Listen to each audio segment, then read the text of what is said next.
Bado kwa mara nyingine tena karibu kwenye sehemu ya 14 mzigo Ice UK. Kumbuka hii ni chapter 5. Mimi naitwa Uncle J na hii ni Uncle J Simulizi. Sasa nikukumbushe pale tulipoishia katika sehemu ya 13 ni ambapo Naima alimuuliza Ryan kwamba Ryan, kwa kitendo cha kukita kisu kwenye hiyo picha yako it means kwamba unataka kuwa rais wa Tanzania au? Sasa tukawa tunajiuliza, je, ni kweli Ryan ana mawazo au anafikiria kwamba anataka kuwa rais wa Tanzania? Mimi naye hatujui, ila tuko hapa kwa ajili ya kuweza kufahamu, je, maamuzi ya Ryan kutaka kuwa rais wa Tanzania ni ya kweli ama ni namna gani vipi? Lakini kwa upande mwingine ni kwamba mambo yalikuwa yamezidi kuwa matamu, ambapo Zuma alikuwa amekutana na makamu wa rais, lakini amekutana naye kwa huyu mzee Faya. Wanataka wafanye kazi pamoja. Je, wataweza? Lakini Monica amependekezwa na mheshimiwa rais kugombania urais. Je, ataweza? Rani naye, je, anawaza kugombania urais wa Tanzania? Je, ataweza? Msikilizaji, je, na wewe utaweza kufika hadi mwisho? Twende tuone, je, utaweza? Nakwambia utaweza?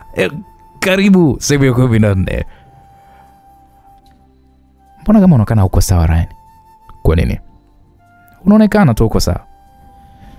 Kuna mambo nawaza Naima. Mambo gani?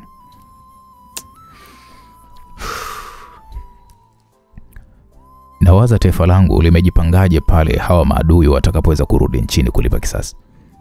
Sisi kama taifa tumejipangaje, kwa maana ya kwamba nina hisia mbaya na huko tunapokwenda. Alafu uchaguzi umebakisha miezi michache sana. Tunahitaji rais mwenye nguvu na mwenye uwezo wa kuweza kulinda nchi kuliko kitu chochote. Nahisi kuna huyo rais tutampata. Tutampatia wapi? Ikiwa watu wenyewe ni kama Ghost ameungana na Scorpion, Judy ambaye atafanya kazi chini ya Eddie. Wewe unahisi nani anayeweza kufiti kuwa rais? Ryan alisimama na kutazama ubao mkubwa wenye picha nyingi alizokuwa amezibandika Naima. Akatoa kisu mfukoni na kuikita picha yake kwa nguvu na kumfanya Naima kudua, kwani wazo la Ryan kuwa rais hakuwahi kabisa kufikiria siku hata moja. Ryan, yaani unamaanisha wewe unataka kuwa rais au? Naima aliuliza kwa msisitizo. Hapana. Ila ni nini sasa? Nini unachohitaji kufanya ikiwa umekita kisu kwenye picha yako? Nahitaji niwe maarufu kwenye haya mavazi. Na nikishakuwa maarufu itakuwa ni rahisi kuweza kuzungumza na wananchi na kisha wakaweza kunielewa. Alafu baada hapo, kwa pamoja tunaweza tukadhibiti kila aina ya uovu ambao utakuwa unapangwa. Kwenye jeshi la polisi kuna ulinzi shirikishi, si ndio? Ndio. Unacheka nini sasa? Naona nataka kuwa Yaani nataka kuwa ulinzi shirikishi ama ni vipi? Hapana, hujanielewa Naima. Okay, nieleweshe. Endapo tutafanya kazi na wananchi, tunaweza tukapata taarifa nyingi sana ambazo sio kompyuta yako wala sio kitu chochote kinachoweza kudukua taarifa hizo. Kama naanza kukupata hivi, wananchi wengi hawaamini jeshi la polisi, kwa sababu unaweza kupeleka taarifa ya siri kama kuna mpango wa uhalifu au kuna wahalifu labda mtaani. Kwa bahati mbaya unakuta ile taarifa inavuja na kufikia wahusika, na yule aliyopeleka taarifa polisi basi anakuipo kwenye mazingira hatarishi na wengine wanauawa kabisa. Ni kweli sure. Kwa naamini kabisa hawa maninja hadi wanaunda makazi yao hatarishi. Utakuta kuna wananchi waliona ila hawakuwa na uwezo kuweza kuripoti polisi, au walishirikiana na viongozi ambao si waaminifu. Kwa mimi ninachokitaka ni wewe utengeneze mfumo rahisi kwa wananchi kufikisha taarifa zao kwa usiri tena wa hali ya juu, na sisi tutazitendea kazi kwa usiri na kwa umakini wa hali ya juu. Sawa? Hilo linawezekana Ryan. Ila kwa sasa Tanzania ina watu zaidi ya milioni 90. Inakwenda watu karibia milioni 100. Nipo mimi na wewe. Unahisi hayo matatizo yote tutayatatua kwa njia gani? Na ukumbuke sio kwamba kila mtu atapenda tunachokifanya. Maadui zetu wanaweza kutumia njia hiyo hiyo kuhakikisha kwamba wanatupata sisi. Wanaweza kututengenezea tukio na wakatuma jumbe za message kwetu. Na mwisho wa siku tunajikuta tunaingia kwenye mtego wao. Na hapo inakuwa inakula kwetu. Sijui unanielewa Ryan? Nimekuelewa Naima. Najua lengo lako ni zuri Ryan. Ila hatuna jeshi. Tupo mimi na wewe. Only 2 people. Hivyo tuache mamlaka nyingine zishughulike. Labda useme kwamba tunakusanya taarifa na kutokana na kwamba tunafanya kazi na Monica, basi yeye na shirika lake wawe wanazifanyia kazi. Ila kama kutakuwa kuna issue kubwa, basi wataingia kazini.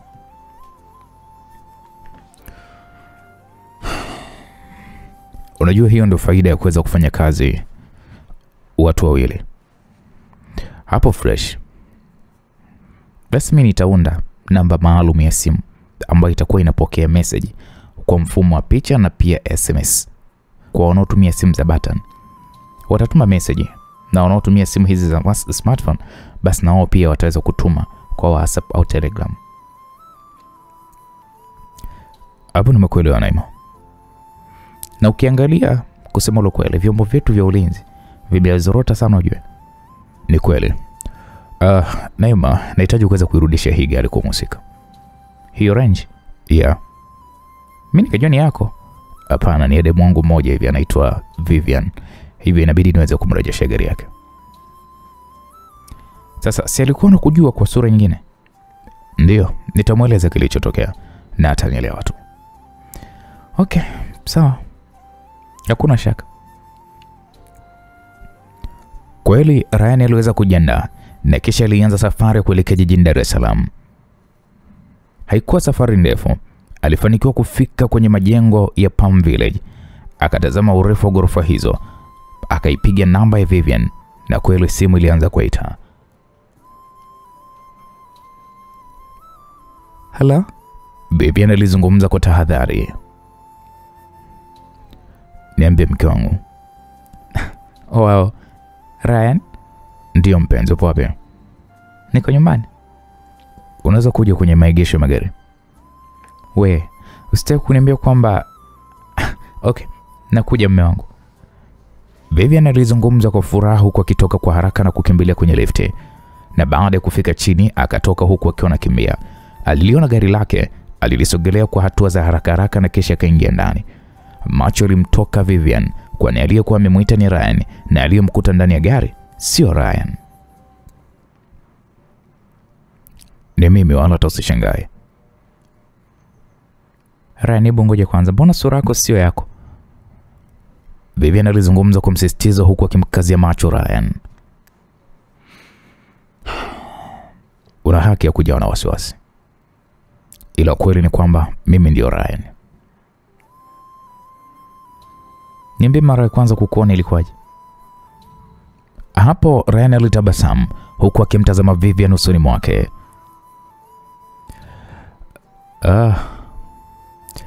Nilikukuta mapokezeni, ukanihudumia vizuri. Nilikuomba namba ukasema ya kwamba una mume. Kumbe mume mwenyewe ni chizi. Alinivamia na kunipiga kibao pindi nilipokuwa nimekudaka. Na nilikuja nyumbani kwako na kukuta ukipokea pale kipigo kizito. Na basi inatosha Ryan. Vivian alizungumza kwa furaha huku akibubujikwa na machozi. Walikumbatiana pale na Ryan na kisha wakanyonyana pale mabusu. Busu lilikuwa lina msisimuko kweli kweli na Vivian alisisimka. Hapa sio sehemu sahihi. Ryan alizungumza, na hii ni mara baada ya Vivian kufungua zipu ya suruali ya Ryan na kumshika jogoo wa Ryan alikuwa amesimama. Nina hamu na wewe mume wangu. Usijali, tuondoke hili eneo. Twende eneo tutaloweza kuweza kuzungumza vizuri. Sawa. Ila dada anaendeleaje? Anaendelea vizuri. Ni msikivu, ana tabia nzuri. Kifupi nimempenda. Siku zote amekuwa akiniuliza kwamba dada, kaka amepiga. Kusema ule kweli Ryan, ulituacha kwenye sitofahamu kubwa mno. Nisamehe sana kwa maana kazi iliyokuwa iko mbele yangu ili nilazimu kutumia sura ya bandia ili mradi kuweza kumkwepa au kuwakwepa maadui zangu. Kwa hiyo wewe ni mwana usalama? Nilikuwa mwana usalama ila sio sasa. Unamaanisha nini?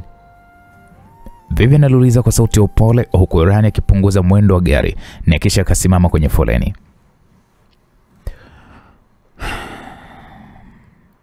Nilikuwa nafanya kazi katika shirika la kijasusi la X. Naamini unalifahamu. Nasikia sifa zao tu. Hivyo kuna mambo baadhi yalitokea na nikaamua kuweza kuachana na kazi na kufanya kazi zangu mwenye binafsi. Ila baby, huwa sinasikia kwamba wanaofanya kazi hizo na za ujasusi sijui nini na nini hawaruhusi kuacha hiyo kazi. Hizo ni kauli tu za watu wasiojua kitu chochote. Kila kazi huwa ina mwisho wake. Kuna sababu ambazo zinapelekea mtu kuweza kuacha kazi, na endapo serikali ikikuhitaji unarudi tena kazini, ila kwa kazi maalum na unafanya nao kwa makubaliano maalum. Hapo nimekuelewa mpenzi wangu. Vivian alizungumza huku akiendelea kumchunguza Ryan na kila kitu anachokijua kwenye mwili wa Ryan amekiona. Wakafika kwenye mgahawa mmoja hivi. Tupate chakula, si ndio? Hakuna shaka mpenzi. Vivian alizungumza kwa furaha. Wakakaa kwenye moja ya meza huku wakitazamana kimapenzi kabisa.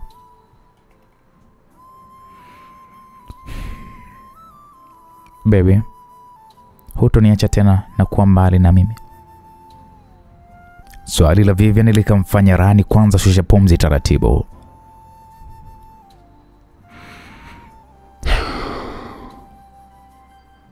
Nisiwe mwongo mke wangu. Kuna mambo mengi sana yanayoendelea ndani ya nchi. Na ukiangalia tupo karibu na uchaguzi. Hivyo ni lazima macho yetu yawe macho ya kuhakikisha kwamba usalama wa hii nchi uko vizuri. No, sisikitike. Nafanya hivi kwa ajili ya usalama wa kila mtu. Nchi ikiingia kwenye machafuko na mivurugano, hatutoweza kukaa kama hivi na kuweza kuzungumza. Watu hawatoweza kuabudu Mungu. Watu hawatoweza kwenda kwenye mihangaiko yao. Watu watakimbia makazi yao. Biashara zitafungwa, uchumi utashuka, watoto na wamama pia watakufa. Yaani hayo usiyaombea kaja kutokea, na ndio maana wengine tunajitoa sadaka kwa ajili ya watu wengine. Hapo Ryan alizungumza kwa kumwambia Vivian huku akiona minyaminya viganja vya Vivian.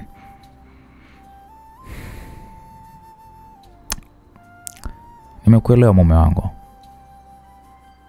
Na nimeridhika kuwa na wewe kwenye shida na raha.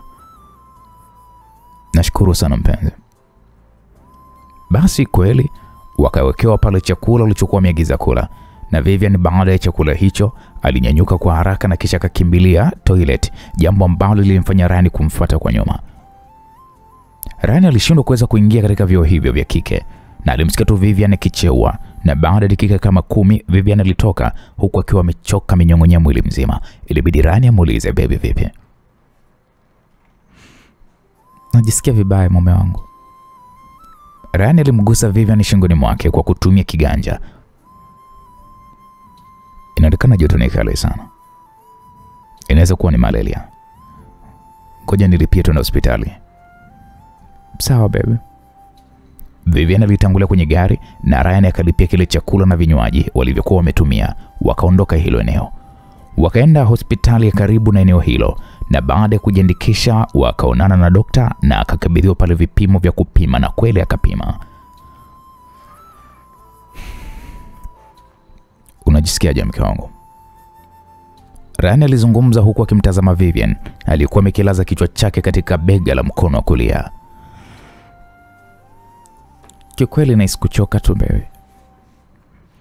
Usijali, utakuwa uko sawa mke wangu. Baada ya dakika 20 wakaitwa ndani ya chumba cha daktari. Sasa tumekutazama magonjwa yote na hauna ugonjwa wote. Sasa daktari, itakuwa ni nini jamani? Hongera kwa maana kwamba wewe hapo ulipo na ujauzito wa mwezi mmoja na siku 20. Naam, wote wakabaki wakishangaa huku Ryan akipiga mahesabu ya mara ya mwisho kukutana kimwili na Vivian. Ni kweli, ni ndani ya huo mwezi mmoja na siku kadhaa. Dokta, na mimba. Ndiyo, hongereni sana. Na ujauzito wako unahitaji kuwa katika uangalizi maalum, kwani inaonyesha mimba inaweza ikatoka endapo tu utakutana na hali yote ngumu, mfano kuchota maji na... Dokta, ngoja kwanza. Ina maana kwamba awekwe bed rest? Ndiyo kaka, uko sahihi. Sawa, si mna hiyo huduma? Ndiyo, ipo. Gharama zake zikoje dokta? Mkienda pale kwa mhasibu atawapa maelekezo zaidi. Hivyo kama mtakuwa mpo tayari, basi ianze leo, kwa kuwa chini ya uangalizi wa madaktari ndio vizuri zaidi. Rani kweli alimkumbatia kwa furaha sana Vivian, ambaye Vivian bado alikuwa haamini kama kweli yeye ni mjamzito. Mbona kama vile hujafurahia mke wangu? Pale pale Vivian ilianza kulia kwa furaha.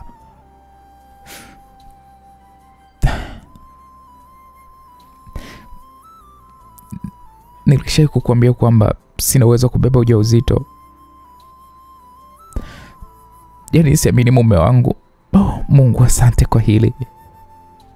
Dokta, naombeni yani nipo chini miguu yenu, mniangalie tena kwa umakini. Vivian aliendelea kulia hadi akamfanya dokta huyo sasa ingiwe na hisia. Nilishakata tamaa ya kupata watoto. Nilikuwa na kazi ya kubeba watoto wa wenzangu. Mungu nisaidie. Vivian alizidi kuzungumza kwa furaha. Ryan akatoka na kuanza pale kufuatilia taratibu zote za Vivian kukaa hospitalini hapo. Dokta, na mtu akikaa bed rest inaweza akachukua miezi mingapi? Wengine wanakaa hadi miezi 5 na wengine wanaenda mpaka miezi 9 kabisa, yani mpaka unapojifungua. Okay, sawa, analipia miezi yote 9. Si anapatiwa chakula na kila kitu, yani kila kitu.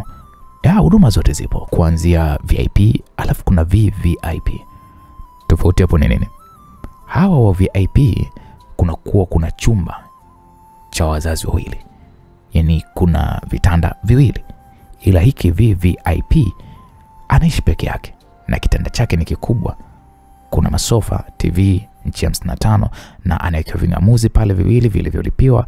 Hiyo ni aina ambayo yeye anahitaji kufuatilia vipindi vya kwenye vingamuzi, basi anakuwa tu anabadili chaneli. Nadhani patia hiyo VVIP. Sawa. Rani kweli alilipia chumba hicho kimoja kwa miezi yote hiyo iliyokuwa imesalia, na Vivian alipelekwa kwenye chumba hicho ambacho kwa sasa ndio atakuwa sasa makazi yake hadi pale atakapoweza kujifungua. Na vipi kuhusiana na ulinzi? Inakuwaje? Ulinzi upo kutosha, hivyo kwa na amani. Ryan, nimempigia dada na kuja muda so mrefu. Okay, sawa. Haukupita muda mrefu dada yake na Vivian akafika na kumfanya Ryan kushusha pumzi taratibu, kwani shemeji yake huyo ni mzuri sana tena kuliko hata Vivian. Wakatambulishwa pale na Vivian. Ikawa ndio mara yao ya kwanza kuweza kukutana. Msikilizaji, kwa upande wa pili tunapata kumwona bidada Rozi. Rozi alionekana kufungua mlango wa chumba alichokuwa amelala bosi wake, yani Nadia. Ni nini jamani Rozi? Si nimesema sihitaji usumbufu. Kichwa changu hakiko sawa. Nisamehe mkuu, ila ni dharura. Kuna nini? Mmoja wa vijana wetu anahitaji kuzungumza na wewe. Kwani nimeshindwa kukupa huo ujumbe wewe ukaniletea? Amesema anahitaji kukupatia wewe mwenye mkuu. Nadia alijifikiria huku akihisi uchovu mwingi. Alishuka pale kitandani, akatoka sebleni na kukutana na msichana mrefu mrembo. Habari yako mkuu? Salama Niambie nini kimekuleta? Kuna kipindi mlisambaza picha za mtu anaitwa Ryan. Ndio. Leo nimemwona na amefika kwenye mgao wetu akiwa na mke wake, na huu ndo ushahidi. Msichana huyo alimkabidhi Nadia simu yenye picha alizokuwa anawapiga Ryan na Vivian kwa siri. Picha ya kwanza ya kimahaba inayomwonyesha Ryan akiwa amemshika mikono Vivian. Hapo ilimpelekea Nadia kufura kwa hasira hadi kila mtu akajua kwamba Nadia alikuwa amekasirika kweli kweli. Na niliweza kujiongeza na nikawafuatilia mara punde tu alipoweza kuondoka. Binti huyo alizungumza huku Nadia akiendelea kupekua picha moja hadi nyingine, na alifanikiwa kuweza kuona picha inayomwonyesha Ryan akimfungulia pale Vivian mlango na akaingia ndani ya gari. Mwanaume mshenzi huyu, Nadia alijisemea kimoyomoyo huku hasira zikizidi kumongezeka. Hapo walielekea hospitalini, kwani wakati wanaondoka yule msichana inaonyesha ni kwamba alikuwa anaumwa. Nilifanikiwa kuweza kufika hospitalini na nilifuatilia, nilichogundua ni kwamba yule mwanamke amewekewa bed rest. Hapo simu ikamponyoka Nadia mkononi mwake, machozi yakimlengalenga kwani kitendo cha mwanamke kuwekwa bed rest. Akanyanyuka na kukimbilia ndani na kumshangaza msichana huyo aliyekuwa ameleta taarifa. Taarifa zingine za chumba alichopo na hospitali aliyopo nitumie kwenye message, sawa? Rose alizungumza na yule bidada akasema sawa mkuu. Rose akaingia katika chumba alichoingia Nadia.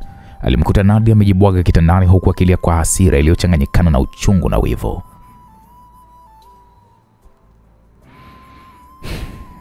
Nadia, Rose aliita kwa sauti ya upole huku akimwonea huruma bosi wake Nadia, kwani kinachomuumiza hapo ni wivu wa mapenzi.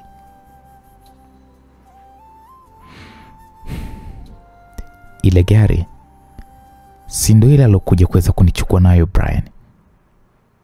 Yaani Ryan amerudi tena kwenye maisha yangu. Nimejikuta ninampenda tena, kumbe ananienjoy. Mambo kuniambia mimi simridhishi kitandani yananiuma mimi. Nadia alizungumza kwa uchungu huku uso wake ukiwa umetawaliwa na wekundu. Nataka huyo mwanamke wake afe. Tena nataka kumua mimi mwenyewe. Nadhani umenielewa Rose. Ndio mkuu, nimekuelewa. Ila naweza nikakushauri mkuu. Rose alizungumza hivyo. Nadia alimtazama Rose kwa macho makali mno, ila Rose wala hata kujali. Hakulijali hilo, kwani amefanya kazi na Nadia kwa kipindi kirefu, hivyo anajua ni namna gani ya kuweza kumkabili akiwa katika hali ya aina yoyote ile. Rose akasema, mkuu,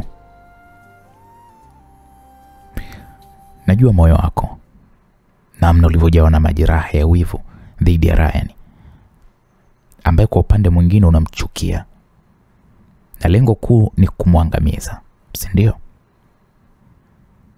Hapo Nadia kujibu chochote zaidi ya kuendelea tu kumtazama Rose usoni mwake. Nataka kujua moyo wako uko upande gani? Moja kumuua Ryan kwa ajili ya kulipiza kisasi, au kumpenda Ryan awe kama mume wako? Nadia hapo alivuta pumzi nyingi na kisha akazishusha taratibu kabisa. Rose akamwambia, mkuu, nasubiria jibu. Rose alizungumza hivyo huku akifungua ujumbe mfupi aliokuwa ametumiwa na msichana aliyekuwa amewapatia habari. Akaona picha ya jengo la hospitali likiwa na bango lenye jina kubwa tu. Akaona picha ya Vivian na Ryan wakiingia kwenye moja ya chumba cha wamama wajawazito, huku wakiwa wameongozana na daktari pamoja na nesi. Nadia, msimamo wako uko vipi kwenye ile swala? Mimi sijui bwana, sijui chochote, Nadia alijibu huku akilia. Basi fanya hivi. Kwa sasa lala, utakapoamka utakuwa upo vizuri katika kufanya uamuzi ulio sahihi. Rose akatoka chumbani hapo na kumfuata binti aliyeleta ile taarifa. Sikiliza, inabidi uendelee kufuatilia na kutupatia taarifa zilizo sahihi. Hakikisha unakuwa makini sana, kwa maana kwamba huyo unayemfuatilia ni mtu hatari sana, na usifanye kitu chochote cha kipuzi ambacho kinaweza kugharimu hata maisha yako. Umenielewa? Sawa mkuu, unaweza ukaenda. Aliyesema hayo Rose, na binti huyo akaondoka nyumbani hapo kwa Nadia, huku akiwa na furaha ya kukutana uso kwa uso na mkuu wake wa Scorpion, kwani alikuwa nasikia tu sifa zake ila hakuwahi kumwona. Msikilizaji, kwa upande wa pili tunapata kumwona Naima alikuwa anauliza kwa mshangao, huku wireless earphone aina ya Samsung zikiwa ziko masikioni mwake, kwamba nini? Ndio hivyo rafiki yangu, Vivian ni mjamzito na hapa amewekwa bed rest. Ryan, Inabidi nije kumuona huyo wifi yangu aise. Hapana. Hiyo haiko sawa. Kwa nini kaka? Naima, nisikilize. Lisa akifahamu hili unadhani itakuwaje? Hicho ndicho kitu ambacho unapaswa kuweza kukiomba kwa sasa kwa nguvu zote. Lisa inatakiwa sijui chochote. Kwa sababu naona ni balaa. Na yeye anajua kwamba wewe una mke na mtoto. Sijamueleza chochote kuhusiana na maisha yangu ya nyuma.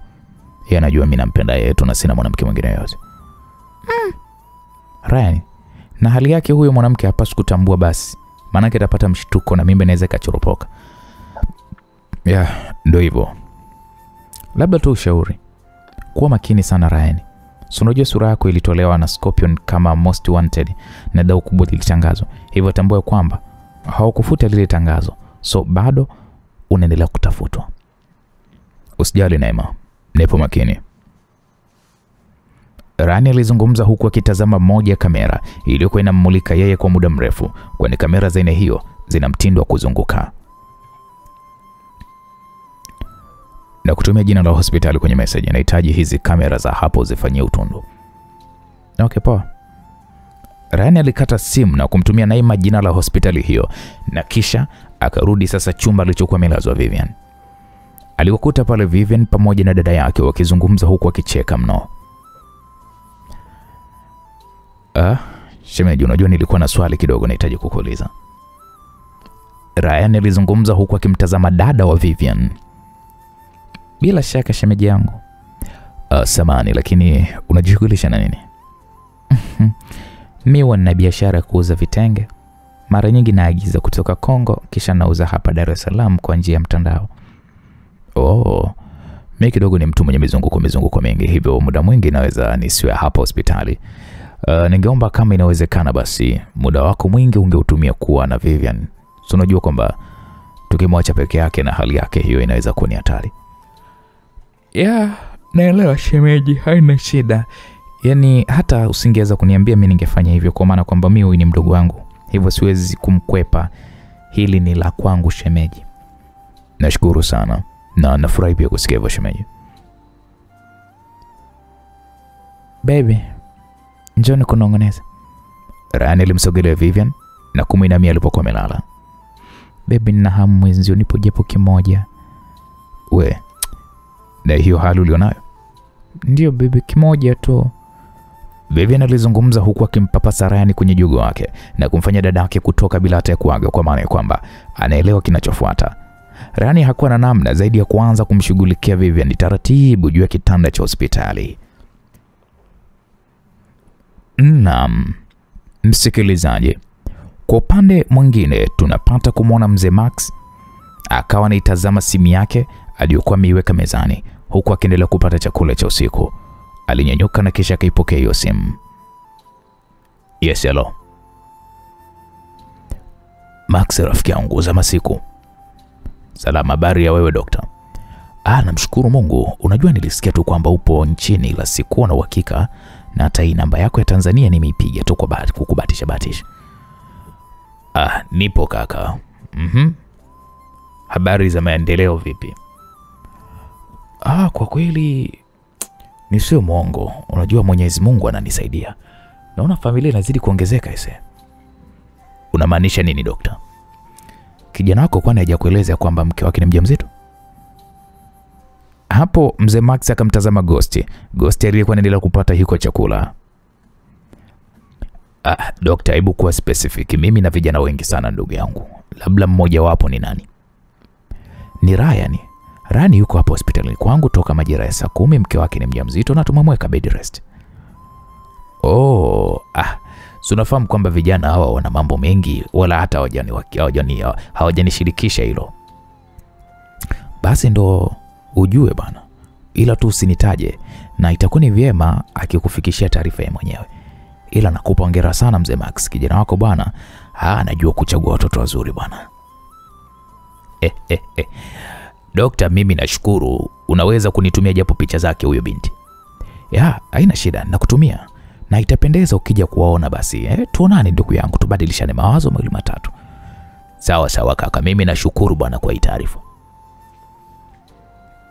Hapo mzee Max akakata simu Bila kuonyesha ishara yoyote ya kushtushwa na taarifa ya Rani, alifungua pale video aliyokuwa ametumiwa ikimwonyesha Rani akizungumza na simu akiwa katika korido ya hospitali hiyo.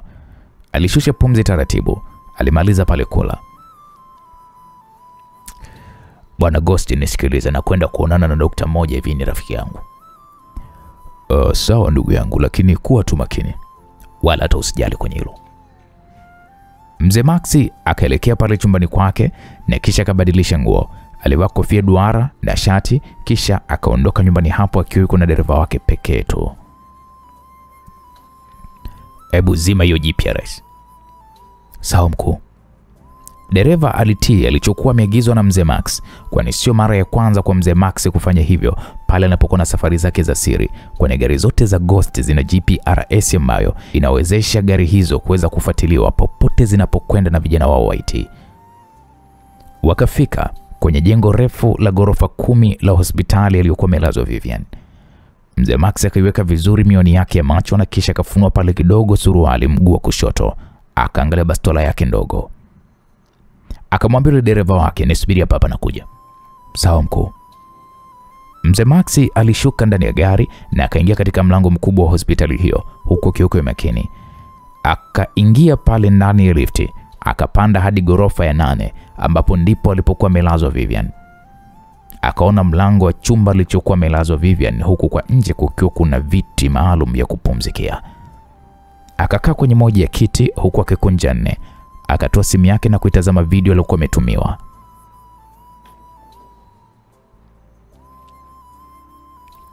Unajisikiaje bebe? Ni sauti ya Rani. Alionekana anazungumza kwa sauti ya kunongoneza, na hii ni mara baada ya kumaliza mtanangi waliokuwa wameupiga na Vivian. Hapa sasa naweza kuendelea kulea mimba kwa maana nilikuwa na hamba la mume wangu. Pole sana. Walionekana pale wakiingia bafuni na kuoga kwa pamoja na kisha wakarudi chumbani. Vivian alivaa nguo maalum alizokuwa amepewa hospitalini hapo, huku Rani akivaa nguo zake. Rani akafungua ujumbe wa simu uliokuwa umetumiwa na Naima ya kwamba, sikia wewe, mzee Max yuko nje hapo ya mlango wa chumba cha Vivian. Meseji hiyo ilimshtua sana Rani, ila kutaka kuonyesha mshtuko wote. Hani, ninakuja. Sawa mume wangu, kwanza nimechoka, acha tu nilale. Pumzika. Kweli Rani akafungua mlango kwa umakini sana, akachungulia nje. Macho yake yakakutana macho kwa macho na mzee Max ambaye muda wote macho yake yalikuwa yakitazama mlangoni. Rani akatoka na kurudisha mlango taratibu, akakaa pembeni ya mzee Max. Umekuja kishari au umekuja kwa wema? Habari yako Ketu? Kama unavyoniona. Ongera. Nasikia una mwanamke mwingine ambaye ni mjamzito. Ndicho kilichokuleta hapa? Hiyo sio ajenda iliyonileta hapa Ryan. Ila kilichokuleta ni nini? Nahitaji nizungumze kama mtu na mwanae. Mwanao? Mtoto ambaye ulihitaji kuniua kwa maslahi yenu ya kipuuzi, si ndio? Ryan, najua unajua siwezi kufanya upumbavu wa namna hiyo. Mpango mzima wa kukua wewe ulipangwa na baba yako. Acha unafiki wa mzee. Hivi kwa nini mnakuwa wanafiki sana? Alichokipanga Ghost wewe ni lazima ukijue na umekitekeleza. Unahisi sijui mlichokuwa mmepanga kule Afrika Kusini? Wale watu kwenye mgahawa, unahisi kwamba sikufahamu? Unahisi kwamba sikufahamu ulichokifanya kwa kumuua yule jamaa kwa kumwekea briefcase yenye sumu ili kulinda siri yenu? Unahisi kwamba sifahamu kwamba mmehusika na mauaji ya watoto kule Mapangoni, Handeni kule Tanga, kisingizio kikiwa ni Al-Shabaab? Nilikuwa ni kikwazo kikubwa sana kwenu kwenye mambo yenu, na ndio maana niliamua kuweza kuchagua njia yangu na kufanya mishe zangu nazoziweza. Hapo Rani alizungumza kwa msisitizo na uchungu wa hali ya juu. Yaani sikutarajia kwa uwezo wako wote utakuja kuwa kibaraka na mpumbavu kwa kumtumikia Ghost. Sawa, ni marafiki, lakini sio kwa upuuzi mnaoendelea kufanya. Wewe sio mtu wa kupanga njama za kuniua mimi. Hivi Maxi, wewe ulishindwa kukumbuka hata chembe ya kidogo tu chema nilichokufanyia kwenye maisha yako? Ila ulishia kunifanyia mambo ya ajabu sana. Okay, ni Mungu amenipitisha kwenye hali zote na leo hii niko hapa. Niambie, unakuja kuniua ama unakuja kufanya nini? Nataka kujua ujio wako kuja hapa hospitalini ni kwa shari ama ni kwa wema. Kama ni shari tulianzisha hapa hapa. Wewe ulikuwa ni baba kwangu. Kila siri yangu hadi za undani nilikuwa nakueleza wewe. Ila umekuwa ni mtu uliyebadilika kisa kutaka madaraka. Kweli hiyo roho sijui umeitolea wapi. Haukuwa hivyo mzee Max.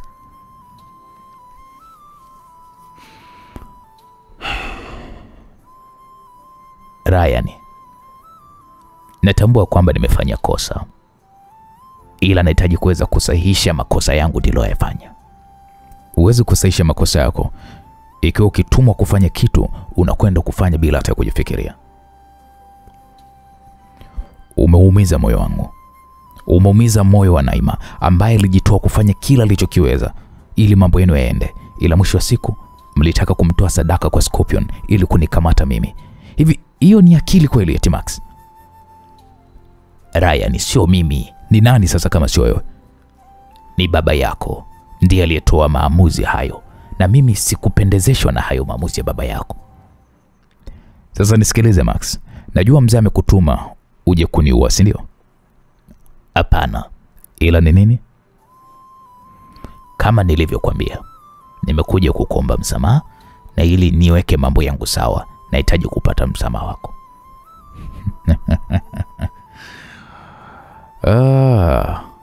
Hamjui ni namna gani mlivyoniumiza, na siwezi kuwasamehe kwenye hili.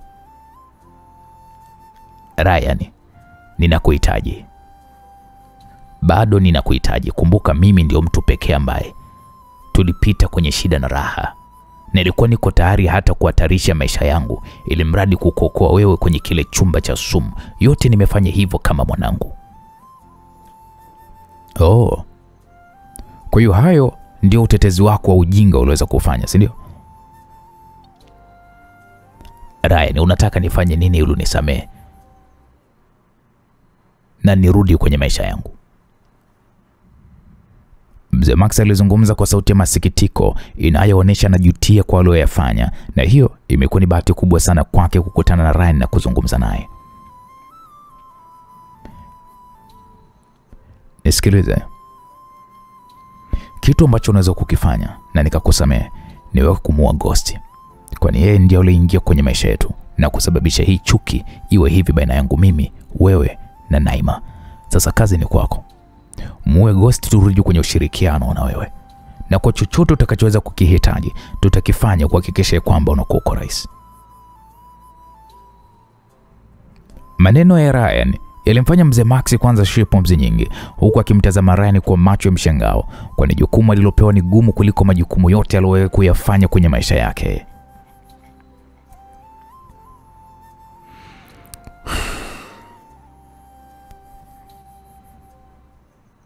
Inaonesha ni mtihani mkubwa sana kwako, eh? Hivyo ni vema ukakubali hivi itaiendelee. Naamini unanijua vizuri. Utanivuruga kwenye kila eneo, ila mimi sio mtu wa kuweza kukata tamaa mpaka nikamilishe kazi yangu. Mimi nafahamu hilo. Naamini unaelewa hali halisi ya nchi inavyoendelea. Hali imekuwa ni tata. Viongozi wanaungana na wapuuzi ambao malengo yao ni mabaya sana kwenye nchi. Tulituma makomando wetu kwenda Ikulu kumkamata makamu wa rais, ila mwisho wa siku waliuawa.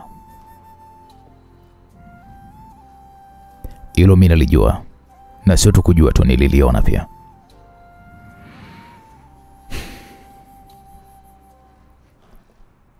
Ulihisi makamu wa rais alikamatwa na X au alikuwa anasafirishwa akiwa katika ulinzi wao au?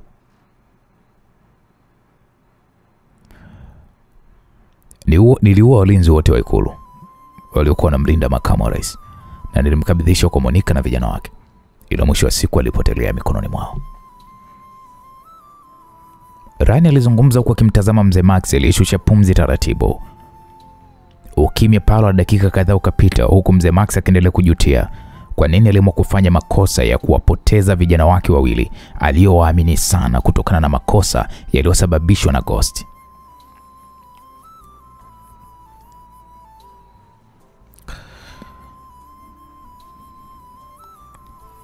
Huyu binti anamjua Lisa, mke wako Lisa?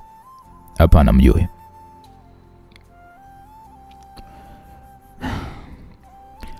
Baba yako alitaka wewe ufe, na wewe unataka nimue baba yako. Nakiri nilifanya kosa kufuatisha aliyoyahitaji baba yako, na pia nishukuru kwa ile siku ulivyoamua kuweza kuipiga risasi yako chini. Ina maana kubwa sana kwenye maisha yangu, na ndio maana leo unaniona niko hapa na nahitaji kuweza kupata suluhu mimi na wewe.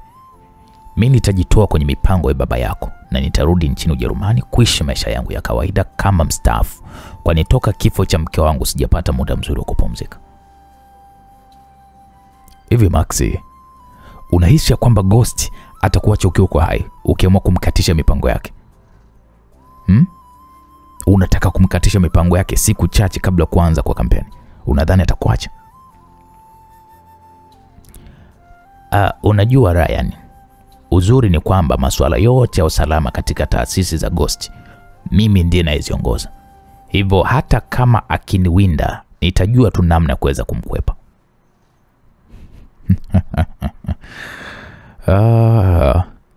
Sije kukuona ukiwa unamuoga kama ulivyo hivi sasa.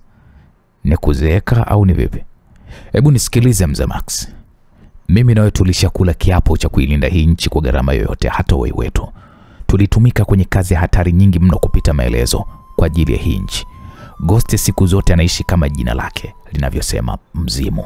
Amekaa miaka mingi toka mimi niko mtoto hadi nimefikia umri huu. Na anatoka hadharani anakuja kugombania urais. I say, bado haingia akilini. Unajua nyuma yake anaongoza taasisi nyingi sana za uhalifu na ugaidi. Silaha zake anazozitengeneza zinafadhili makundi mengi mno ya kigaidi kwa maslahi yake binafsi. Mliua watoto kwa maslahi yenu binafsi. Leo kweli anataka kuja kuongoza taifa lenye kila vyanzo. Hii haiko sawa na siwezi kukubali. Usishtuke Ryan.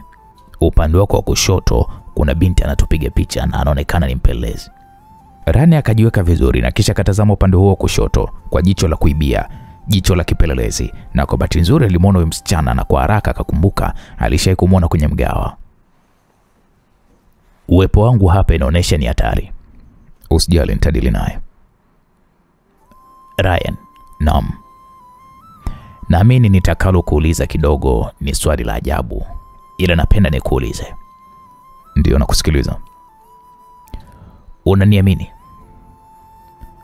Kwa nini unauliza hilo swali? Nahitaji huyo mpenzi wako ahamishwe usiku huu, kwa maana kwamba inaonesha sio salama yeye kuendelea kuwepo ile eneo.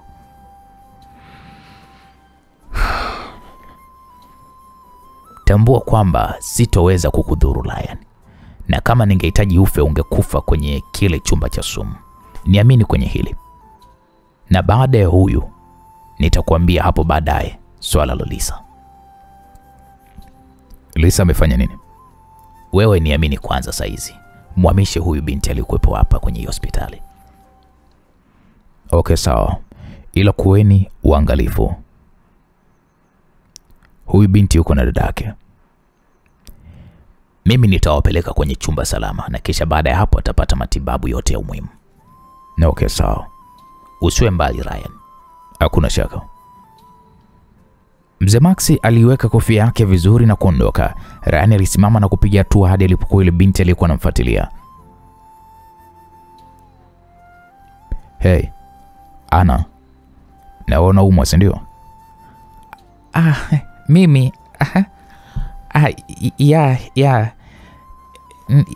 najisikia haja kubwa. Najisikia vibaya kuumwa. Unajua pale kwenye mgahawa nilishindwa kuweza kuongea nawe vizuri kutokana na kwamba nilikuwa na wife. Sio wanawake wengine ni visirani. Ni kweli. Je, tunaweza tukatoka tukaongea kidogo, kwa maana kwamba shemeji yangu ana katiza sana ya maeneo. Sawa, hamna shaka. Rani akaongozana na huyu bidada mhudumu anayemfuatilia. Wakaongozana huku msichana huyo akiwa ameingiza mkono kwenye kipochi chake ambacho kwa ndani kuna bastola aliyokuwa ameifunga kiwambo cha kuzuia risasi. Kitendo hicho Ryan aliweza kukigundua na alijikuta akitabasamu kama mpuuzi tu akiingia kwenye lifti na binti huyo. Kwa bahati mbaya akaingia nesi akiwa na kitoroli chenye vifaa vya upasuaji. Ryan aliba pale kisu cha upasuaji kikali pasipo mtu yote kuweza kumwona. Walifika chini na lifti ikafunguka. Alianza kutoka yule nesi na kisha wakatoka wao. Tunaweza tukazungumzia kwenye gari langu? Binti huyo alizungumza hivyo na Ryan akasema okay, bila shaka. Kweli wakaingia ndani ya gari la huyo binti, gari aina ya Toyota Crown. Kwa haraka binti huyo akachoma pale bastola yake. Upo chini ya ulinzi na usijitingishe, nitakuwa. Unahisi kwamba sikufahamu kwamba wewe ni Ryan? Leo bosi wangu atafurahi mimi kukupata wewe. Binti huyo alizungumza huku akimnyoshia Ryan bastola, akichekelea kwa kumweka chini ya ulinzi kijana Ryan. Bwana, unajua nini kilitokea? Kwa kasi ajabu Ryan akampokonya binti huyo bastola, akaichangua vipande na kumfanya binti huyo ashangae, kwani tukio la kupokonywa bastola na kuchanguliwa halikumaliza hata sekunde 5. Ryan akamzimisha binti huyo na kisha akachukua simu yake. Fingerprint. Ryan alizungumza hivyo huku akianza kumgusisha binti huyo kidole kimoja baada ya kingine kwenye hiyo simu mpaka akafanikiwa kuweza kupata kidole ambacho ndo kinafungua hiyo simu kwa fingerprint. Ryan akatazama picha zilizopigwa na akaona mfululizo wa picha nyingi sana za kuanzia wapo kwenye mgawa huo. Akazifuta picha zote huku akikagua kwenye maeneo ambayo anaamini picha hizo zinaweza kutumwa kuanzia WhatsApp. Akakutana pale na namba 1 ambayo imetumiwa picha za yeye akiwa na Vivian ikiwa kwenye mgahawa mpaka kwenye chumba alichokuwa amelazwa Vivian. Hey, Naima, unanisikia? Ndio. Nakutumia hiyo namba. Naomba ufuatilie. Okay, sawa. Hilo ni nani? Kuna fala mmoja hivi ametumia picha zangu. Ametumiwa na nani? Nakutumia picha hapo. Okay, sawa. Rani alikata simu na akamtumia picha Naima na message za binti huyo pamoja na message alizozituma katika simu yake. Mlango wa kioo upande wa Rani uligongwa. Alimwona mzee Max akiwa amesimama pembeni ya kioo hicho. Alishuka ndani ya gari na kumfanya mzee Max kuchungulia. Huyu binti mdogo anafanya kazi kizembe sana. Anafanya kazi na House Scorpion. Mnaotaka kuweza kufanya nao kazi.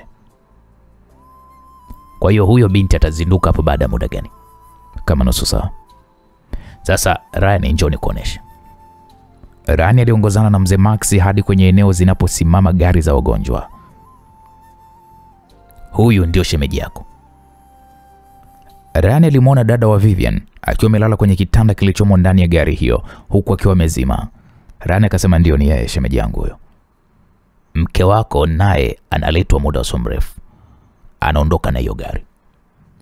Kweli azikupita dakika 5 Vivian akiwa amezima aliingizwa ndani ya gari nyingine ya wagonjwa. Wana maelekezo ya wapi wampeleke. Kwa hiyo hawa ni vijana wako? Ndio, ninawaamini sana. Hivyo amini ya kwamba wapo sehemu salama. Nahitaji kwenda naye. Hakuna shaka. Usitumie gari lako kwani kama ni Scorpion wana taarifa za uwepo wa mke wako hapa. Kwa hiyo watakuja.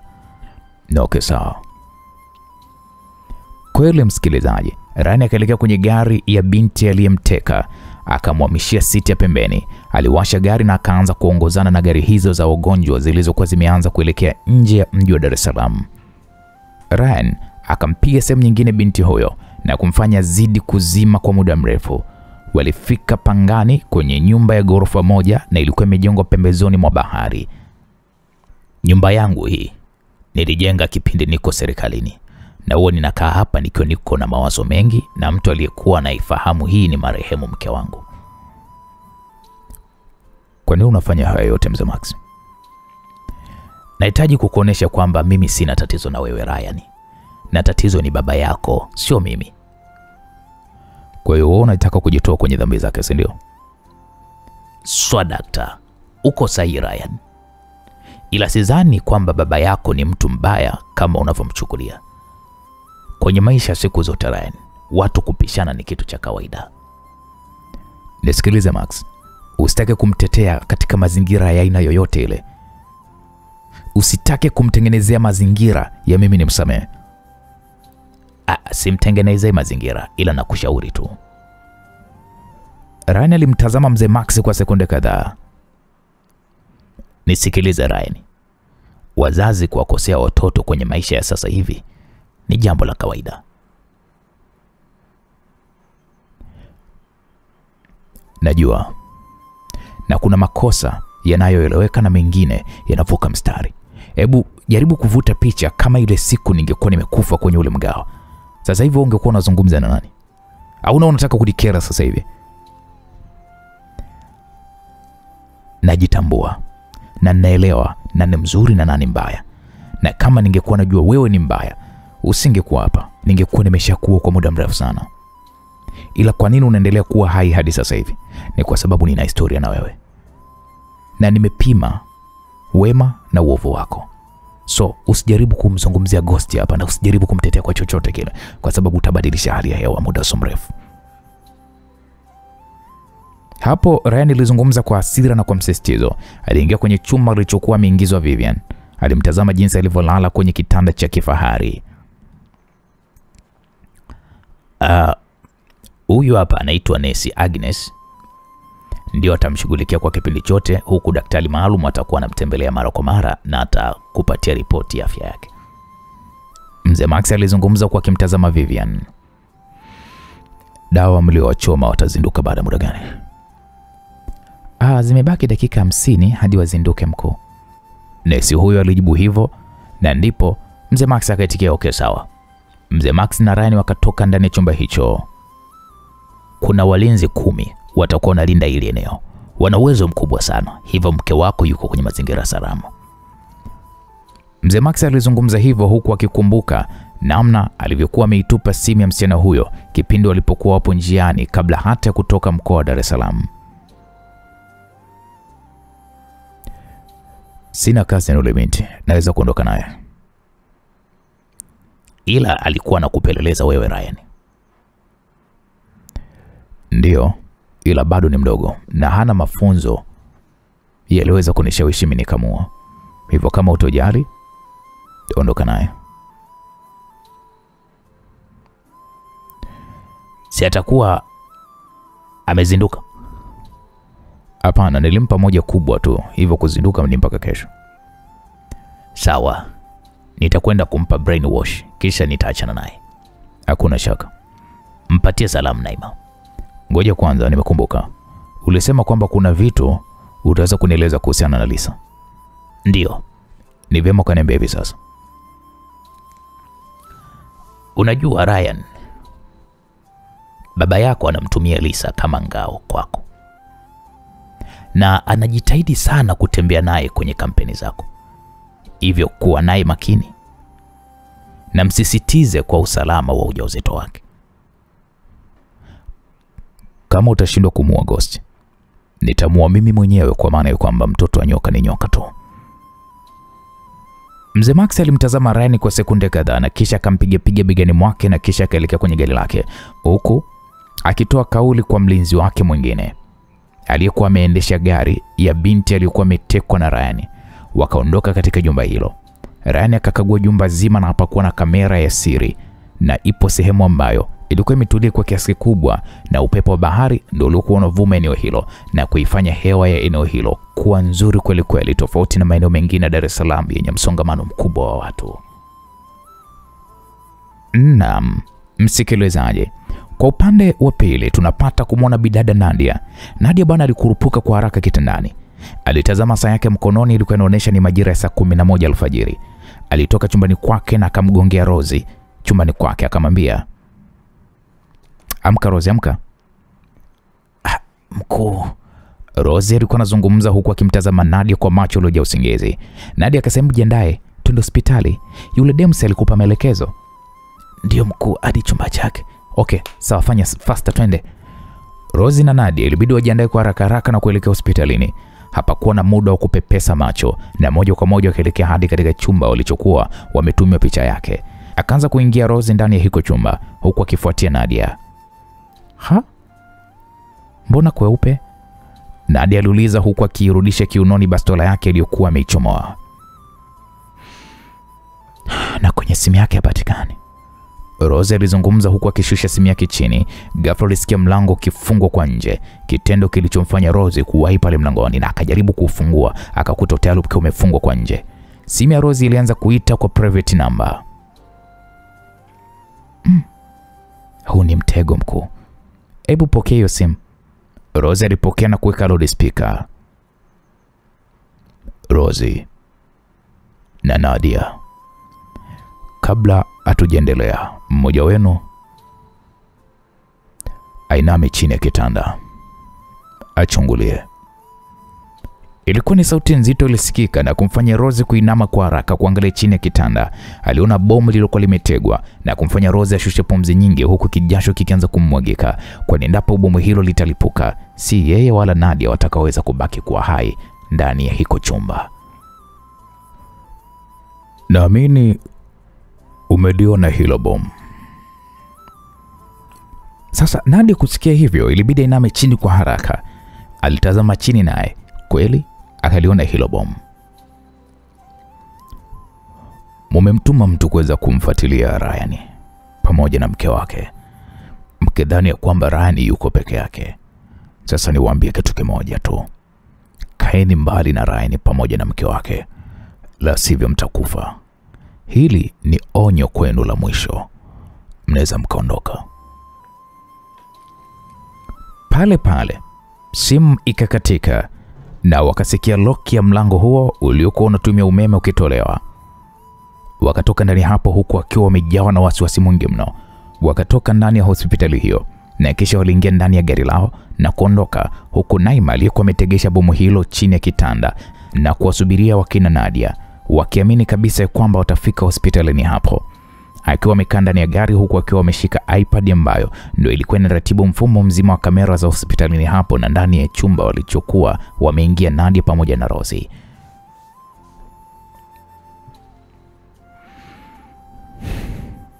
Unaweza kwenda kulitoa? Naima alizungumza kwa simu na kisha kaikata. Kijana wake anayeshughulika na utegeshaji wa mabomu aliingia ndani hiko chumba, akatoa bomu hilo na kuondoka pasipo kufuatiliwa na mtu yoyote. Naima alifuta video zote za kijana wake kuweza kuingia na kutoka ndani ya chumba hicho ili kutokuwa na ushahidi wa aina yoyote. Baada ya kukamilisha zoezi hilo, aliwasha gari na kuondoka eneo hilo na kisha karudi Bagamoyo.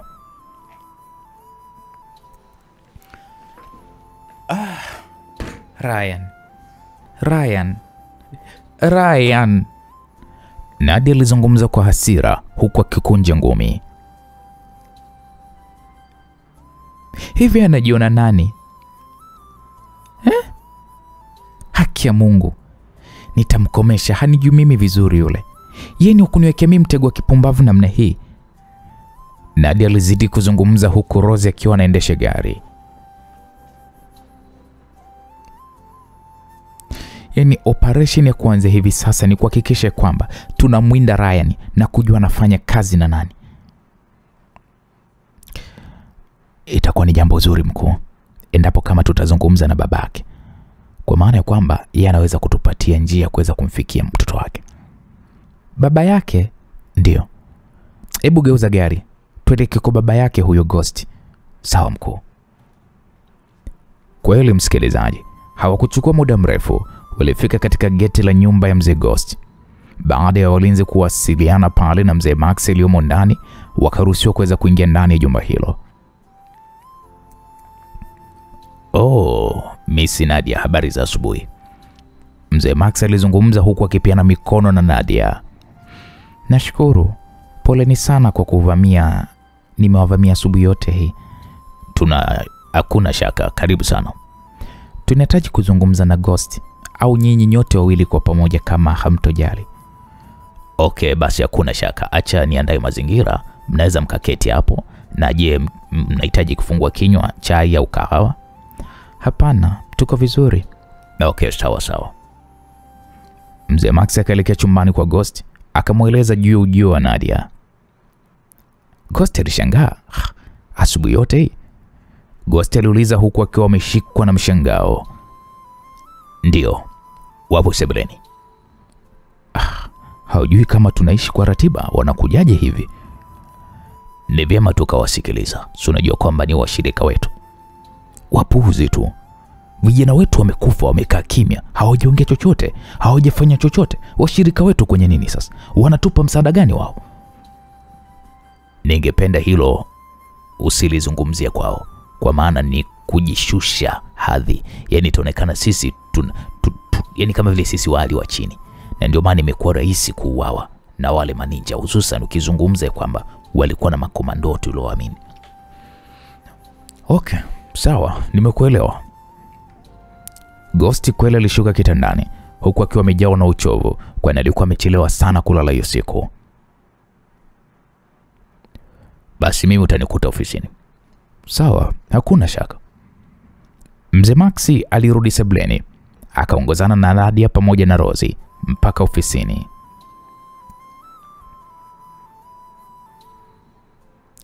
Jamani, anakuja Ghost, kwa hiyo nyinyi karibuni sana. Hakuna shaka, asante. Kweli hazikupita pale hata dakika 5, Ghost aliingia ndani ya ofisi hiyo, wakasalimiana pale. Naona ugeni umekuwa ni wa mapema sana. Naamini siku yetu itakuwa ni nzuri kwa kiasi chake. Sawa, karibuni na wasikiliza.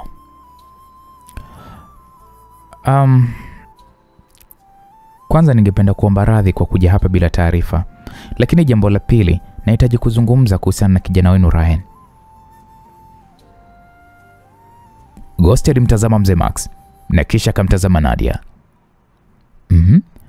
Rani amefanya jambo gani? Rose akamtazama Nadia ambaye kinachomuongoza kwenye mazungumzo hayo ni hisia na sio akili zake. Nadia alikaa kimya. Hello. Rani amefanya nini? Ilibidi mzee Max aulize pia. Nahitaji kujua mmefikia wapi katika kumtafuta, kwa maana mnajua kabisa wameungana na Eddie ambaye anakuja kumsimamisha Judy kama mgombea wa urais. Bado tunazidi kumtafuta, kwa maana ni kikwazo kikubwa sana kwenye mipango yetu. Lakini mbona Rani yuko hapa Dar es Salaam? Nini? Ghost aliuliza kwa mshangao. Ndiyo, na taarifa tulionayo ni kwamba ana mwanamke amempatia ujauzito, na binti huyo alilazwa kwenye hiyo hospitali kwa maana aliwekewa bed rest. Na hapa napozungumza na nyinyi tumetoka kwenye hospitali na kwa bahati mbaya tumekuta amehamishwa. Nadia alizungumza huku akimkabidhi Ghost picha zinazomuonyesha Ryan akiwa na msichana mwingine. Max, hebu tazama hizi picha. Hebu mtazame. Max akaipokea hiyo simu kutoka kwa Nadia, akatazama pia picha hizo. Alishusha pumzi taratibu, kwani picha zilizokuwa amepigwa na msichana aliyekuwa amewafuatilia hazipo eneo hilo. Akarudia kuzitazama picha hizo zote kwa msisitizo. Max akasema, "Ya, ni yeye mwenyewe huyo." Mzee Max alizungumza huku akirudisha simu hiyo kwa Ghost. Hizi picha hebu fanyeni kunitumia mimi pamoja na ndugu yangu hapa ise. Mimi huwa sio mtu wa kona kona. Napenda kuleka hili swala wazi. Kijana wako alinulia vijana wangu. Ilikuwa wapi? Hilo najua mnajua. Nina kisasi naye, tena kikali sana. Siwezi kuliacha hili lipite. Nitahakikisha ninamtafuta na kumuua. Sijali kwamba yeye ni ninja au ana uwezo gani, ila lazima nitamua tu. Kwani hata hao maninja wa zamani nao pia walikufa vile vile. Nadia alizungumza kwa msisitizo. Sijui naeleweka kwenye hilo? Ndio, tunakuelewa. Mzee Max alijibu kwa upole kabisa. Maxi pamoja na Rozi, mnaweza mkatupisha kidogo nikazungumza na Nadia? Bila shaka mzee mwenzangu. Max alijibu hivyo huku akisimama. Rozi akamtazama Nadia na Nadia akampa ruhusa ya kutoka. Kweli baada ya kutoka, Ghost alikohoa kidogo. Unajua, Ryan ni mwanangu wa kumzaa. Najua. Ila Nilishaapa linapokuja swala la madaraka, hususan ya kuiongoza hii nchi, hata kama angekuwa ni mamangu mzazi anasimama mbele yangu kunizuia kutimiza mimi ndoto yangu, nitamuua. Sasa Ryan ameungana na adui zangu. Inamaanisha kwamba anazuia ndoto zangu zisitimie, na nilishajaribu kumuua mara kadhaa, ilishindikana. Mke wake yuko kwenye kambi yangu, ila huyo sitaki aguswe kutokana na hali yake, na kama unavyojua sina first lady, ila huyu nahitaji awe ndio mke wangu. Maneno ya Ghosti yalimfanya Nadia macho yamtoke. Usishangae, hili tunazungumza mimi na wewe, na ndio maana wale nikawatoa. Sijui tunaelewana? Tunachokifanya hapa ni kusaidiana. Okay. Sawa, nakuelewa. Ghost alikaa kimya kwa muda kidogo. Sasa mimi nitakachokifanya, nitamleta mke wake hapa Tanzania, na hizo picha za kimahaba nitamwonyesha mke wake. Kwa ile hali aliyokuwa nayo mke wake, atakasirika. Akikasirika, najua atawasiliana na Ryan. Ryan ni huyu mwanamke, ndo roho yake, yuko tayari kufanya chochote kwa ajili ya mke wake. Maneno ya Ghost yalichoma moyo wa Nadia, ila Nadia alikuwa anajikaza kutokuonyesha maumivu yake ya kwamba na yeye ana wivu kwenye hili. Kwa hiyo ninachokihitaji, wakutane na waachane, na endapo wakakutana basi Ryan atachanganyikiwa. Itakuwa ni nafasi ya wewe na vijana wako kumuua. Sijui umenielewa Nadia? Nimekuelewa. Huo ni mpango mzuri. Nitakuwa ninakupatia details za wapi wanakutania. Najua mke wake atanieleza kila kitu, nadhani umenielewa. Ndio. Huu mpango ni wetu sisi, mimi na wewe. Na hata nitakapokupa green light ndio kazi ianze. Sitaki hata Max alijue hili, kwa maana kwamba Max amemlea sana Ryan, hivyo atakuwa na karoho ka huruma kwa Ryan. Mimi sina roho ya huruma na Ryan kwa sababu sijamlea. Ryan akifa, basi tambua mimi na wewe tunaingia mkataba, na asilimia za mkataba zitapanda. Kwa hiyo hili nakuachia wewe. Sawa. Deal. Kweli walipeana mikono huku wakiwa wamejawa na tabasamu. Nadia alishusha pumzi nyingi na kisha alitoka ndani hapo. Alimwaga mzee Max ambaye yeye na Rosie hawakusikia chochote, kwani mfumo wa ofisi hiyo umetengenezwa kwa namna ambayo mtu akiwa ndani hata apige kelele kwa kiwango gani, wewe uliopo nje ya mlango huwezi kusikia chochote yanayozungumziwa ndani ya ofisi hiyo, yanabaki kuwa ni siri. Nimeona binti ametoka na tabasamu, kuna usalama kweli? Max, nikwambie kitu kimoja, usalama upo. Nimemwambia endapo watampata Ryan, basi mkataba wao utapanda kwa 35%. Kwa sasa mimi sina muda wa kutoa sadaka vijana wangu kwenda kumuua Ryan. Acha wapukutishwe wao ili wapate adabu. Ghost aliyadanganya hayo kwa mzee Max, na mzee Max akajua kabisa alichoelezwa hapo ni uongo, kwani kwa utaalamu alionao mzee Max kwa kumsoma mtu muongo ni kitu kidogo sana. Basi naona umewasukumia jini. Kuja kusumbua asubuhi yote hii kwa ajili ya mambo ya Ryan, si upuzi huu. Acha mimi nikabalize usingizi wangu, wao wapambane na Ryan, mimi sitaki kabisa. Ghost alitoka ofisini hapo na kumfanya mzee Max kutembea hadi dirishani mwa ofisi hiyo. Alifungua dirisha akatazama nje. Alimwona Nadia pamoja na Rosie jinsi walivyoingia ndani ya gari lao na kisha wakaondoka.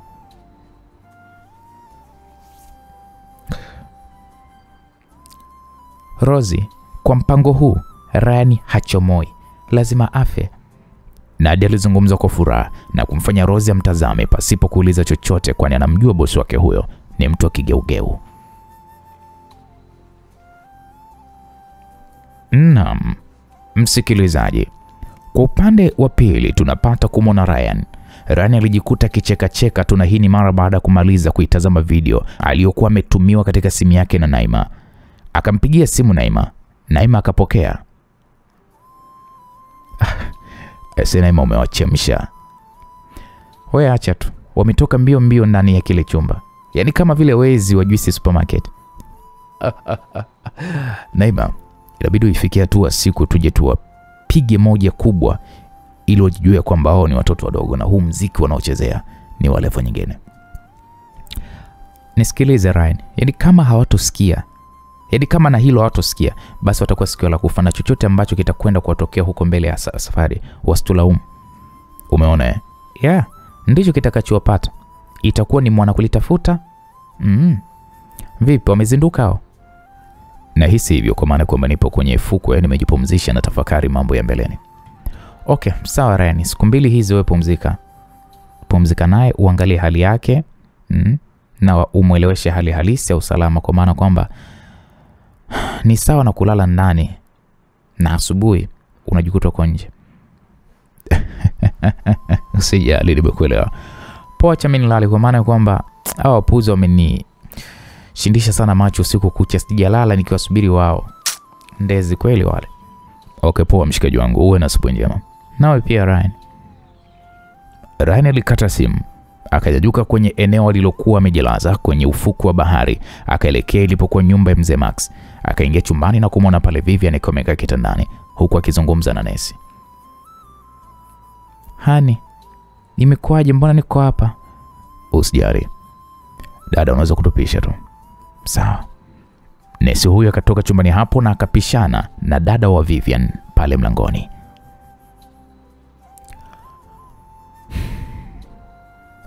Shemeji, nini kinachoendelea? Tulieni. Shemeji, tutulie vipi ikiwa tujui tumefikaje hapa? Na nimejaribu kutoka huko nje na kuona kabisa watu na mabunduki wametapakaa kila sehemu. Afu natuambia tutulie. Dada, tulia kwanza tumsikilize. Ryan alishusha pumzi taratibu huku akimtazama dada yake na Vivian ilikuwa imecharuka kweli kweli. Ryan akasema, natambua wote mnashangaa mlifikaje hapa ikiwa mlikuwa mko hospitalini kwa mara ya mwisho. Mmekuja hapa kwa lengo moja tu la usalama zaidi. Nilimuelezea mambo machache mdogo wako kuhusiana na kazi yangu. Mimi nilikuwa ni jasusi wa kitengo cha usalama cha X.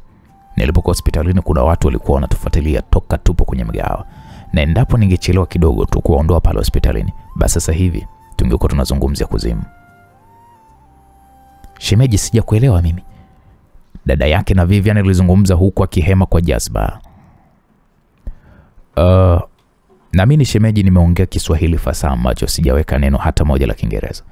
Picha za jinsi tulivyokuwa tunafuatiliwa na hadi chumba alichokuwa amelazwa Vivian, picha hizi hapa. Rani alizungumza huku akiwapa pale simu na wakatazama picha hizo. Sasa hizo picha zimepigwa na maadui zangu, na endapo tungechelewa nyinyi mngeuawa. Sura zenu wanazo, na ndio maana nimewaleta hapa.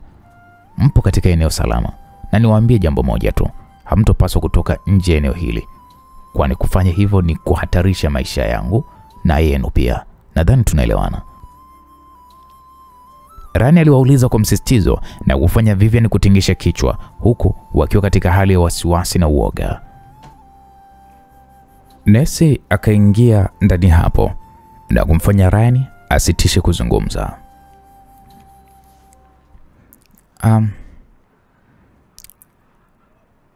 Kuna simu kutoka kwa mkuu. Nesi alizungumza huku akimkabidhi Rani simu hiyo. Rani akaiweka sikioni mwake simu hiyo. Ndio Ryan, Nadia asubuhi ya leo amekutana na baba yako. Amekuja kuripoti juu ya uwepo wako na amemwonyesha picha mlizokuwa mnamfuatilia toka kwenye mgahawa. Lakini cha kumshukuru Mungu, picha za mimi na wewe hazikuwepo.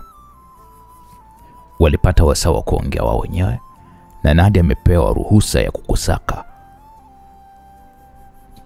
Sijui ni nini ambacho wamekipanga. Hivyo kuwa makini chochote kuja mbele yako kuanzia sasa hivi. Jua tu kabisa kwamba ni hatari.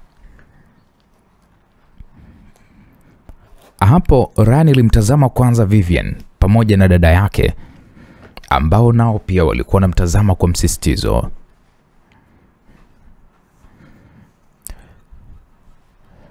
Na hisi onyo walilopata halijaweza kuingia. Sasa nitawaua kabla wao hawajaweza kuniua.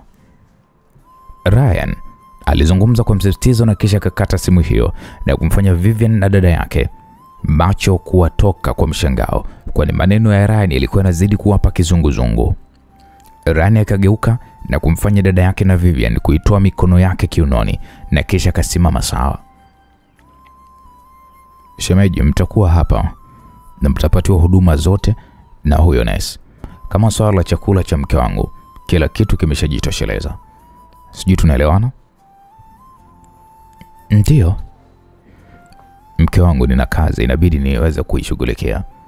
Inaweza kanichukua muda mrefu. Swala la mimi kuweza kuja mara kwa mara kwenye hili eneo linaweza kuhatarisha usalama wenu. Hivyo nitakuwa ninawasiliana na nesi na nesi anakuja kukupatia simu.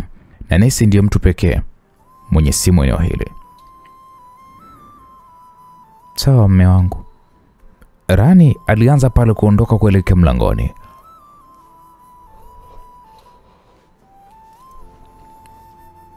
Ina maana ndo unatuacha shemeji? Rani alisimama kwa sekunde kadhaa na kisha kageuka. Unataka niwaachaje yani? Samani, mimi bado nina maswali ya kukuuliza shemeji. Uliza na kusikiliza. Najua sio vyema kuweza kukujua kwa undani, ila ni vyema nikafahamu wewe ni nani zaidi. Kwa maana haya mambo yanayoendelea kusema dada, nitakuelezea mimi. Na mimi umepata jibu hilo sahihi. Kwa herini. Ryan alitoka chumbani hapo na kumkabidhi nesi simu yake. Akainakili namba ya nesi kwenye simu yake na kisha akaondoka nyumbani hapo kwa kutembea mpaka kwenye mji wenye nyumba nyingi. Ryan alipanda pikipiki mpaka stendi na kisha alipanda magari ya abiria yanayoelekea Bagamoyo.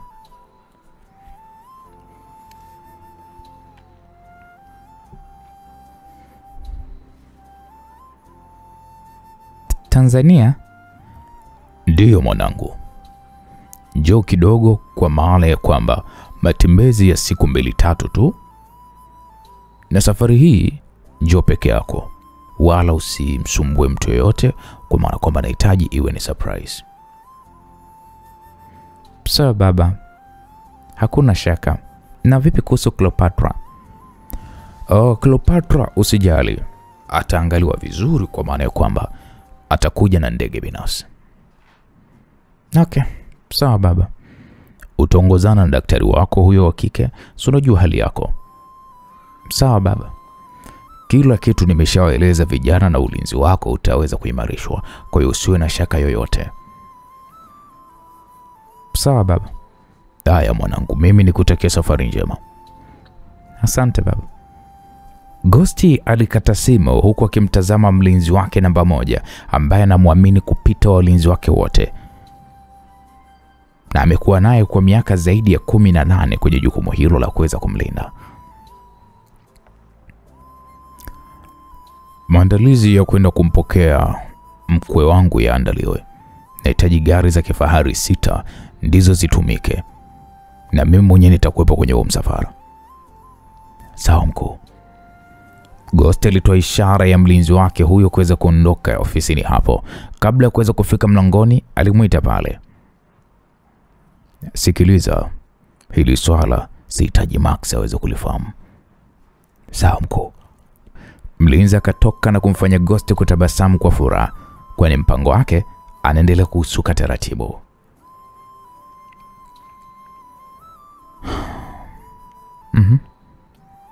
Vipi mama Kijacho, jambo? Naam, alikuwa ni Naima, alimuuliza Ryan.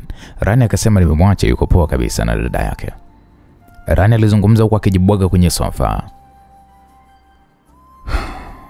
Leo nimetumia magari ya abiria. Aisee, kumbe kuna kadhaa kubwa anayoweza kukumbana nayo. Kwa nini? Ene kila sehemu zile costa zinasimama. Ni kawaida kwa maana kwamba wanatafuta abiria wenzako pia. Na nikueleze. Njaa ise. Tumepika tayari chakula cha mchana. Nilikuwa nakusubiria tule pamoja. Hebu tule kwanza ise.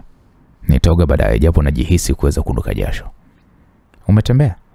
Ya, kutoka ilipokuwa nyumba mpaka kwenye mji nilotembea ni kama kilomita 6 hivi. Ila ni mazoezi. Ka? Yeah. Huoni kama umepunguza mafuta mwilini? Sasa Naima, mimi nina mafuta gani ambayo ninayo? Wakakaa kwenye viti vilivyokuwa vimezunguka meza. Nimepika wale kuku. Nilinunua asubuhi nilipokuwa ninarudi. Wa kienyeji au? Yeah.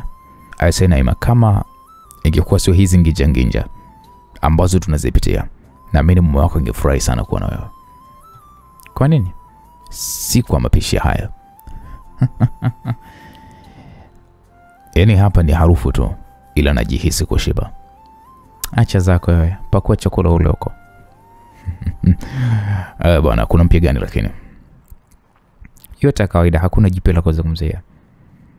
Naima alizungumza huku akiendelea kupata chakula. Ryan. Umejipangaje na mimba ya Vivian? Mtoto nitalea. Je, kitokea mke wako akifahamu itakuwaje? Kwa kweli sijui. Ila siwezi kuitupa damu yangu kwa sababu ya mwanamke. So utakuwa tayari kuweza kuachana na Lisa? Hapana. Ila najua linapokuja swala la watoto wangu, kidogo nakuwa ni mtu wa tofauti, na huwa sipendi wanangu wapate ubaguzi kwa sababu ya upuuzi wa mtu mmoja. Unakumbuka ulipomwambia kwamba una mtoto alikasirika? Najua. Sasa najaribu kuwaza tu ikitokea kijua una mwanamke mwingine tena ni mjamzito. Tuachane hizo story bwana Naima, zinanichosha tu akili. Rani alizungumza huku akimaliza kupata chakula hicho. Akasimama na kuelekea chumbani kwake. Hakupata hata muda wa kuweza kuingia bafuni, alijitupa kitandani na kulala usingizi wa 444. Msikilizaji, kwa upande wa pili tunapata kumwona Ghost na walinzi wake walifika uwanja wa ndege wa Mwalimu JK Nyerere dakika 15 kabla ndege yake binafsi kufika. Mkuu, ulinzi umeimarika. Ndio, sawa. Ghost alijibu huku akiwa ndani ya gari katika eneo maalum ambalo viongozi wa serikali na watu mashuhuri walitumia kuweza kushuka kwa ndege zao binafsi. Ndege ya Ghost ilitua uwanjani hapo na taratibu iliweza kuendeshwa mpaka kwenye eneo la karibu zilipokuwa gari za Ghost. Mlango ukafunguliwa pale, wakatoka walinzi wawili waliokuwa wamevalia suti nyeusi. Ghost alishuka ndani ya gari huku uso wake ukiwa umejawa na tabasamu. Akamwona Lisa akishuka ndani ya ndege huku akiwa amevalia dera kubwa huku tumbo likiwa limeongezeka. Shikamoo baba. Marahaba mwanangu. Naona mjukuu wangu amekuchosha kweli kweli. Yaani acha tu. Sasa hivi najiona kama vile nimekuwa mzito kama nini. Pole, karibu sana Tanzania. I say, huku ni joto mno. Tumeshazoea huku ni joto kali, karibu. Ghost alizungumza huku akimkumbatia Lisa na kisha wakaingia ndani ya gari na kuondoka. Kiukweli Tanzania imebadilika. Kweli? Ya baba, imebadilika mno. Mungu akijalia nikiwa rais nitabadilisha zaidi ya hapa. Nakuombea sana baba uwe rais. Amina. Baba niambie, kwa maana umeniita Tanzania ghafla sijamwaga hata mwanangu. Ni kweli, ila ni vyema tukafika nyumbani tuzungumze. Sawa baba. Kweli walifika nyumbani kwa Ghost na mzee Max akajawa na mshangao kumwona Lisa, kwani hadi Ghost anatoka alisema ana mizunguko yake binafsi. Baba, mzee Max, shikamoo. Marahaba mwanangu. Ni surprise umetufanyia. Ndiyo baba, kidogo nimeona nibadilishe mazingira. Si unajua tena Afrika Kusini sasa hivi ni baridi, ni kali. Ni kweli kabisa. Karibu sana nchini Tanzania. Asante baba. Tukuandalie chakula gani? Jamani, mimi sina hata hamu ya chakula kwa kweli. Nimekuwa nikipendelea kula sana matunda na chocolate. Hivyo kwa sasa nimeshiba. Sawa sawa mwanangu, hakuna shaka. Nikuache upumzike kwanza, au tupate muda wa kuzungumza? Baba, tuzungumze tu. Okay, sawa. Ghost aliongozana na Lisa hadi ofisini kwake. Ghost alikaa kimya huku akiwa anamtazama Lisa usoni mwake. Baba, mbona kama vile una jambo unataka kuweza kuniambia ile unashindwa tu? Hebu zungumza tu kwa huru. Kwanza nitangulize msamaha kwa hiki nitakachokueleza. Bila shaka baba. Lisa alikaa vizuri huku akimtazama baba yake mkwe. Mimi na Ryan tumegombana kwa kiwango ambacho kimepelekea Ryan kutokuniheshimu na kukata kabisa mawasiliano na mimi. Kwa nini sasa baba? Tulitofautiana kwenye hili jambo ambalo kwa namna moja sijapendezeshwa nalo. Niambie tu baba. Ghost alifungua drawer ya meza yake akazitazama picha zinazomonyesha Ryan akiwa na Vivian, huku kukiwa kuna ripoti ya majibu ya Vivian. Baba, nakusikiliza. Naweza nikakuuliza swali? Bila shaka.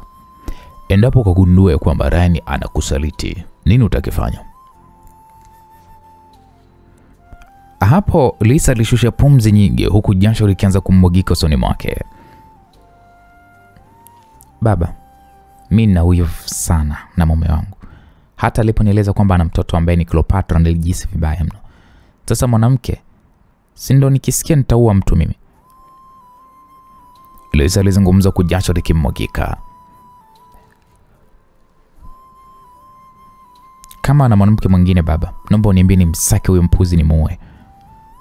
Ghost akaziweka picha za Ryan na Vivian mezani pamoja na picha yenye matokeo ya daktari yanayothibitisha kwamba Vivian ni mjamzito. Lisa alizichambua picha hizo kwa haraka. Akatazama picha inayoonyesha majibu ya daktari. Pumbavu. Na anidanganya yuko bize kumtafuta makamu wa rais, kumbe anakuja huku kutiana mshenzi kumbe. Lisa alizungumza kwa hasira huku macho kimtoka. Nataka kuonana na huyu dokta baba. Nipeleke sasa hivi. Ndio, sawa, kuna shaka. Walitoka ofisini hapo huku Lisa akiwa amefura kwa hasira. Safari kuelekea ofisini ilianza huku njia nzima Lisa akiwa amegubikwa na hasira. Na unajua hilo mimi ndo limenifanya nigombane na Ryan. Nilimweleza ukweli kwamba huyo mwanamke mimi siwezi kumpokea, kwa maana kwamba wewe unatosha kuwa mkwe wangu, lakini akaongeza mwanamke mwingine. Hapo mimi aliniuzi sana ise. Ghost alizidi kupeleka misumari ya moto moyoni mwa Lisa. Nitamua, hawezi kunichukulia mume mimi kirahisi. Walifika hospitalini hapo na wakauliza, na moja kwa moja wakapelekwa kwa daktari aliyemhudumia Vivian. Karibuni jamani.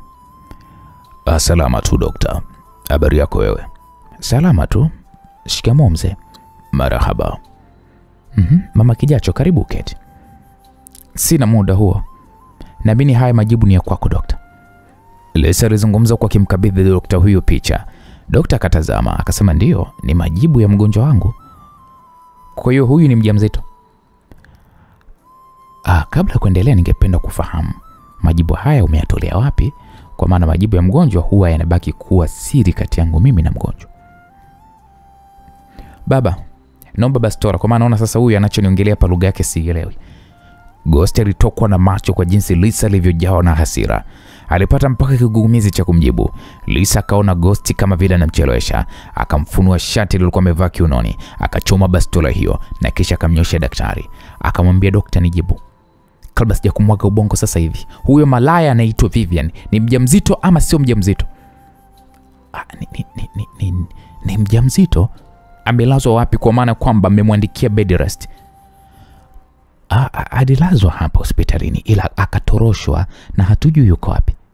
Nini? Ndio dadangu. Nataka kamera zote za CCTV kamera. Baba, nisaidie vijana wako wamsake huyu malaya, na nikimpata baba nitamua kwa mikono yangu mimi mwenyewe, na Ryan atanijua mimi vizuri. Siwezi kumbebea toto lake alafu anakwenda kutia wanawake wengine mshenzi kwa holela tu. Lisa alizungumza kwa jazba kali iliyomshangaza hata Ghost mwenyewe ambaye alikuwa amechochea moto huo, na unapoelekeza sana shindwa kuuzima, kwani ni sawa na moto wa petroli unapowaka, ni ngumu kuuzima. Bwana, mambo yanazidi kuwa matamu. Lisa amerudi nchini Tanzania na amekutana na habari iliyompagawisha. Itakuwaje kwa Ryan endapo atajua kwamba mke wake yuko nchini Tanzania? Bwana, usikose kufuatilia hiki kigongo cha Ice Ukilumi katika sehemu ya 15. Mimi naitwa Uncle J. Bwana, bye bye kwa sasa.